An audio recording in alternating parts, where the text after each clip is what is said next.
Fala, rapaziada do Verdão, estamos aí para trazer mais um vídeo para vocês. O Abel não quer um elenco enorme, né? No entender dele, só atrapalha um pouco. E ele também não quer medalha, também não quer jogador muito mais velho, né? Ele trabalha dentro dessa margem. Ainda assim, daqui a pouco a gente vai mostrar a chegada do De La Cruz lá no Flamengo. A gente está no aeroporto. Tá chegando? Tá chegando. Tá demorando, mas tá chegando. Xará Pedro Torre. Tá esperando. Ele lá, vem de onde? Tá no meio Sabe? do povo e tal. Eu imagino que vem do Uruguai. Alguém vai carregar De La Cruz? Por aí. Tão longe. O Pedro já está carregando uma cruz muito grande aqui, está esperando há um tempão. Daqui a pouco. Só que a gente fala assim, sempre o comparativo, sempre olham para o Flamengo quando fala do Palmeiras. Não tem jeito. Não tem jeito. A grande rivalidade esse ano. É a grande rivalidade já há algum tempo, né? Uma contratação do Flamengo, né, já ofusca todas as contratações que o Palmeiras fez até agora. Porque, de novo, é o modus operandi de um e o modus operandi de outro, né? Mas o torcedor do Palmeiras, de certa forma, fica incomodado. E eu pergunto para vocês, Bruno Rodrigues, a gente está falando de dinheiro também, mas 25 milhões, hein? 25 milhões. Isso os caras que já não deram certo, falar com o Lopes, mas a gente ia falar com o Lopes, foi uma grana violenta. Aníbal Moreno, 35 milhões. Bom jogador. E ainda tem mais um, que é o Caio Paulista, que foi o tal do chapéu, 20 milhões. Então você tem aqui 35 com 20, 55, com mais 20, 75 milhões já gastos em Bruno Rodrigues, que nunca foi nada demais. Caio Paulista, que tem esse gostinho do adversário, mas também não é, né, aquela última Coca-Cola gelada na geladeira. Né? E o Aníbal, ok. Olhando as últimas contratações do Palmeiras, muitas não deram certo. Né? O Arthur, em um dado momento, deu certo, mas a venda foi excelente. A venda foi Mas não deu excepcional, certo no final das contas. Mas não deu certo no final das contas. E uma lista de contratações que não deram certo. Olha o Arthur, ó. 2016, primeiro jogo pelo Palmeiras. 2018, volta ao Palmeiras após empréstimos ao Novo Horizontino e Londrina. 2019, emprestado ao Bahia. 2020, vendido ao Bragantino por 25 milhões. O Palmeiras compra ele por 44 milhões, mas agora vendeu por 80 milhões. Financeiramente falando, foi um bom negócio. Bom negócio. Tecnicamente, em campo, não, né, acabou decepcionando. Sim. Aí você tem o Richard Rios, que até agora não deu muito certo. Mais ou menos. Encaixou ali em alguns momentos, oscilou. Aí, Tabata, Merentiel, Flaco Lopes. Gente, vai dinheiro, de alguma forma vai dinheiro, mas as contratações, na maioria, não estão dando certo. Então, Aí você olha para 2024 como? Porque o ano passado, o Palmeiras foi campeão brasileiro, com as limitações, mas o Abel demorou para encontrar, e o Endrick ajudou muito na reta final. Então eu acho que o Palmeiras chegou no limite. Então, é isso. Nessa última Aí temporada. eu concordo contigo. É o limite, cara. Porque o Palmeiras precisou do seu trabalho de excelência do técnico, um trabalho de longo prazo, do ambiente ultra competitivo e de comprometimento dos jogadores e de erros muito grandes do Flamengo. Em escolha de técnico, em brigas de tudo quanto é tipo. Ano passado, o show de brigas do Flamengo foi uma coisa... É porrada entre jogador, é briga em shopping center, é discussão de diretor de futebol com estrela do clube. Soco no Pedro.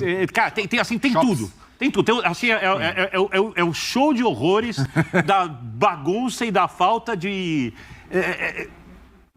razão. Razão que eu falo, racionalidade, ao lidar com as coisas de trabalho do dia a dia. Essa racionalidade que o Palmeiras tem, assim, em abundância. Né? Coração quente, cabeça fria, essa coisa que o Abel sempre fala e que funciona na prática.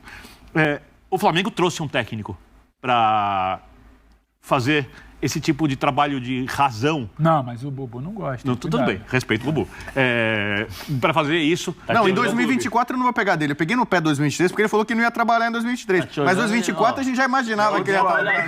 Então agora eu não tenho nada. Agora vai ser a verdade. Eu acho que o 24, obviamente, começou em 23. Eu acho que o Tite e o Flamengo ganham com isso. E eu sou muito pragmático com essas questões. Não é uma questão ideológica. Não vou. Não, parecer um senhor trabalho... Você vai, cara. Assim, a vida é assim, tem que trabalhar. Né? E o Flamengo é uma grande oportunidade para qualquer técnico, um grande desafio, porque ainda é necessário gerenciar esse elenco cheio de estrelas. Né? O Palmeiras tem um outro rumo. O Palmeiras tem que mudar a sua ideia de construção de time de futebol. O Palmeiras tem que ser um time à la Florentino Pérez brasileiro, que é o Flamengo. Não precisa. Né? Não precisa. Agora, mas eu acho também que é possível trazer ou encontrar no mercado, não sei se trazer, encontrar no mercado jogadores que tenham nome, que sejam tecnicamente jogadores de nível muito alto e que também sejam operários. Porque o Abel exige que todo treinador, jogador do time dele seja um operário. O operário que eu falo é que trabalhe pro coletivo. Só para dar um exemplo. O negócio tá ruim, tá isso, aquilo, tal. Quanto o Palmeiras... Volta aí. Quanto o Palmeiras pagou pelo Arthur? 40 milhões. 40 milhões. Não dei aqui. Não foi bem, caramba. Olha quanto o Palmeiras está vendendo. Não, mas a venda a gente não está questionando, não. A venda é maravilhosa. Não, mas o negócio é espetacular. Só está vendendo porque o Palmeiras trabalha direito. É isso. É isso. E um jogador em baixa, entendeu? Sim. Então, mas a em baixa, William, eu fico questionando. Por que baixa? Sabe por quê? Porque terminou mal a temporada. Então, mas aí eu questiono isso. Mas porque a temporada foi mediana. Porque na hora mais difícil ele não conseguiu render. Quando o Palmeiras perde o Dudu, foi quando o Arthur começa a jogar pelo lado esquerdo, fora da posição dele, pelo lado direito e tal. Enquanto o Dudu estava machucado, se eu não me engano, o Arthur era titular. Ou eu tô errado? Estava bem, era titular. Estava jogando bem. Dele. No cantinho dele, fazendo Arthur, gols, Dudu, Veiga por dentro, fazendo gols de cabeça, chutando de longa distância, assistência e tal. Coincidência ou não, ele caiu de produção quando ele começou a ser jogado de um lado para o outro. O Palmeiras volta a ter uma boa performance quando ele saca o Rony e muda a forma de jogar. E aí Mas o Arthur virou reserva. Mas o Arthur perde por quê? Porque existiu uma mudança de sistema de jogo. Sim. Em que o Palmeiras solta um pouquinho mais o Veiga, ganha um homem no meio campo e libera 2 centroavantes ali, que é o Breno e o Hendrick ali na frente. Ou seja, muda a forma de jogar, os espaços entre a característica do Arthur e aquilo que se esperava dele já não existiam mais, porque são questões táticas. E aí, se ele está tão embaixo assim, como é que o Palmeiras vai vender pelo dobro? Como é que está saindo o David do São Paulo? Como é que estão saindo outros jogadores? Por exemplo, o João Vitor, que está sendo contratado pelo Vasco, do Benfica. Como é que saíram jogadores do Corinthians para o Renato Augusto? Renato Augusto. Renovaram o contrato dele? Não, nem do Juliano, então, nem assim, do Gil. como eu falei, a gente tem que analisar Palmeiras e Flamengo e Atlético Mineiro e tal, mas eu acho que Palmeiras, especialmente nos últimos anos, de uma outra forma. Eu acho que a gente tem que ser um pouco mais frio em relação a isso. A emoção fica pelo lado dos torcedores, que eu acho que eu não estou aqui para ensinar ninguém para torcer. Eu acho que torce da maneira que você deseja. Torcedor é isso, torcedor é paixão. Mas no Palmeiras, nos últimos 6 anos, quantos títulos o Palmeiras ganhou? 2 Libertadores, Copa do Brasil. 6 anos você coloca o atual brasileiro na sequência. Copa do Brasil, ainda tem um brasileiro de 2018. O ano passado esteve por um jogo para não ir para a final de uma Libertadores de novo. Mas, Zé, eu acho que nunca o Palmeiras teve tanta dificuldade desse tempo todo que você está falando, quanto teve no ano passado, que é a história do limite. De ter chegado no limite. É porque o time do ano passado era pior que o time do ano retrasado. O time tá esvaziando. Tá chegando no limite e aí tem um sinal muito grande. Você é um jogador do nível do Danilo no mercado. Mas eu não falo a questão... Aí o que eu falo sobre treinador é o seguinte, as escolhas do Abel e a forma como ele gosta de trabalhar. Porque ele deixou sempre muito claro, eu gosto de trabalhar com elenco enxuto. São palavras do Abel, eu não estou inventando nada, são palavras do Abel. Eu gosto de trabalhar com elenco enxuto. Elenco enxuto que você fala 11 jogadores mais 5, são as 5 substituições. Se você observar o Palmeiras, ao longo do campeonato, as 5 substituições eram quase sempre os mesmos jogadores. Aí entra a questão da opção tática feita pelo treinador. Mudou muitos jogadores quando o Palmeiras precisou trocar a forma de jogar que jogou contra o Boca. Aí em diante, mudaram muitos jogadores? Não. Foram os mesmos. Mas um desses jogadores aí que foi importantíssimo na reta final... Não. O Hendrick, que foi importantíssimo. Sim. Esse cara aí vai embora no meio do ano, hein? Sim, mas eu acho que o Palmeiras já... William, o Palmeiras já está trabalhando com isso. O Palmeiras já está vendo. Certeza. Você já ouviu falar de fofoca do Palmeiras? Não. Problemas... O que o Palmeiras é hoje é o que o São Paulo foi na época dos anos 90, que ninguém sabe 80, 90, 2000. Tá chegando o Estevão no Palmeiras, moleque na base, joga demais, cara, meu Deus. Já tava é o Santos de 2004, 2005, entendeu? É tudo isso. Esses caras, quando eles conseguem títulos, não é à toa. É que o problema é que a gente está acostumado a lidar com a paixão. E é natural isso. Só que a gente não está acostumado a lidar com um cara que fala assim, olha, vem cá, a fórmula está funcionando. Por que eu vou mudar? Eu falei, o Palmeiras, o Arthur, mal, tal. O Palmeiras está vendendo o Arthur mais que o dobro. Mais do que o dobro. O Palmeiras vai faturar com o Arthur mais que o São Paulo faturou com o Beraldo. Sim. O São Paulo tinha 60% e tal, né? E aí você vê o quanto funciona e como é efetivo esse trabalho do Palmeiras. O Palmeiras tem um trabalho em conjunto. É que é difícil de a gente falar, porque se você tem como base quem? Flamengo, só que o Flamengo é outra política. Sim. Atlético Mineiro, outra política. Né? O Palmeiras é até estranho, porque normalmente você fala, o time que ganha, você vai lá e contrata. O Palmeiras não. O Palmeiras tem um trabalho em conjunto. Primeiro, a estrutura. Treinador. É muito importante. Vem cá, senta aqui, vamos analisar. Eu tenho diretoria e presidente. Sim. Eu não sei, eu acho isso. Vale questionar a questão do que o Pedro falou sobre patrocínio e tal. Aí é uma coisa externa ao campo, mas sim, dentro do departamento de futebol. Trabalham bem, não tem nada a ver com isso. Dentro do departamento de futebol, o Palmeiras não foi contratar o pessoal do Flamengo, lá, o Pedro que fala... Sim, o staff performance, todo, staff, tudo. O Palmeiras é um todo. Fisioterapia, medicina esportiva, preparadores físicos, tudo trabalha em conjunto. O Abel deu uma entrevista e falou assim, eu não podia falar que nós tínhamos chances de ganhar.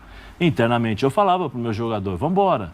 Entendeu? Mesmo, por exemplo, Piquerez dando entrevista pra gente aqui, falando, pô, é difícil e tal. Mas o Abel trabalhava isso. Sim. Olha, se vocês largarem, eu vou largar também. Sim.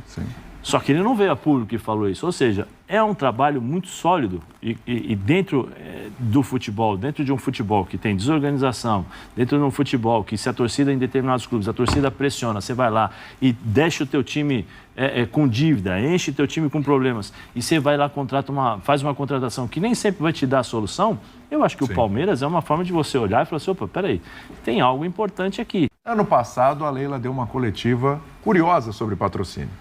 E ela já começou a ser cobrada sobre isso. Vamos ver o que ela falou. Eu pago 123 milhões, mas eu quero que vocês me mostrem o documento. Eu quero que comprove que essas empresas que estão patrocinando o Corinthians pagam 123 milhões de reais por ano. Isso foi antes do Corinthians fechar com o novo patrocinador. Claro, foi ano passado, o Corinthians anunciou, anteontem, né? Anteontem, inclusive, o patrocinador. E, curiosamente, o patrocínio do Corinthians era um valor de 120 milhões por 3 anos, 360 milhões, né? Um bocadinho mais, porque tem luvas ali, 10 milhões que já depositou, é dividido por ano, dá 123 e tal.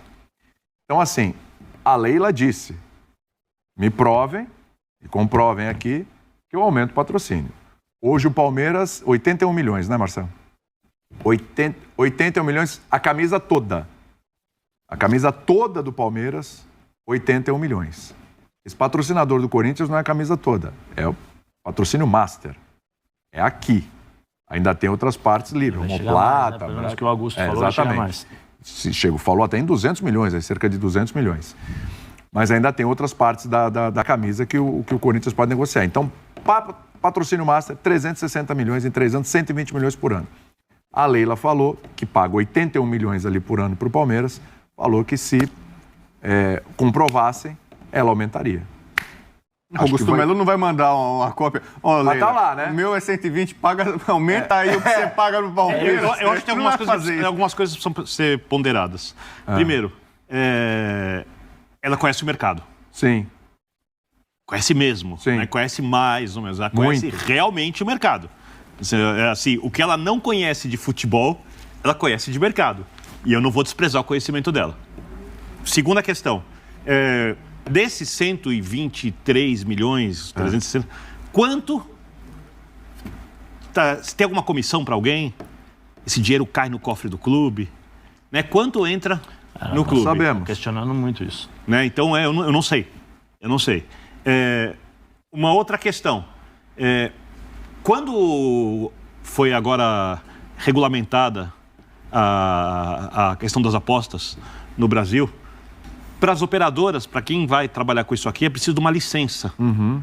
E tem em novembro, o governo abriu, o Ministério da Fazenda, para você poder registrar o seu pedido de licença, a empresa que trabalha com isso, com as apostas, aqui. Tem 134 empresas registradas.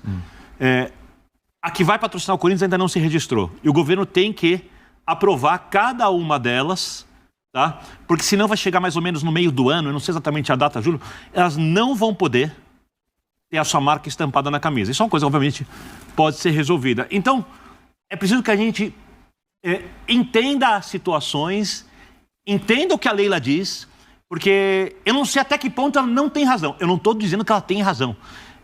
Como a gente não tem acesso aos documentos, aos números, o questionamento dela, é isso que eu quero dizer, é válido. É válido. Eu não duvido do que está sendo pago para o Corinthians. Eu acho que realmente está sendo pago isso. Sim. Mas a gente precisa entender exatamente quanto entra nos cofres do clube. Né? Porque, por exemplo, um patrocínio da Crefisa, creio eu, não vai ter, por exemplo, nenhuma comissão. Acredito que não. Que, aliás, é o mesmo valor há 6 anos, tá? Só para lembrar, os 80 milhões, 80 milhões há 6 anos. Então, é só para não entrar aqui no Aue. Agora, se realmente ficar comprovado que vão entrar 123 milhões nesse ano nos cofres do clube, eu acho que é muito justo que alguém cobre a Leila para que o Palmeiras receba o mesmo valor. A primeira entrevista que ela der, o primeiro jornalista que perguntar, duvido que o primeiro jornalista a perguntar não vai perguntar isso. Eu acho que ela vai manter a dúvida.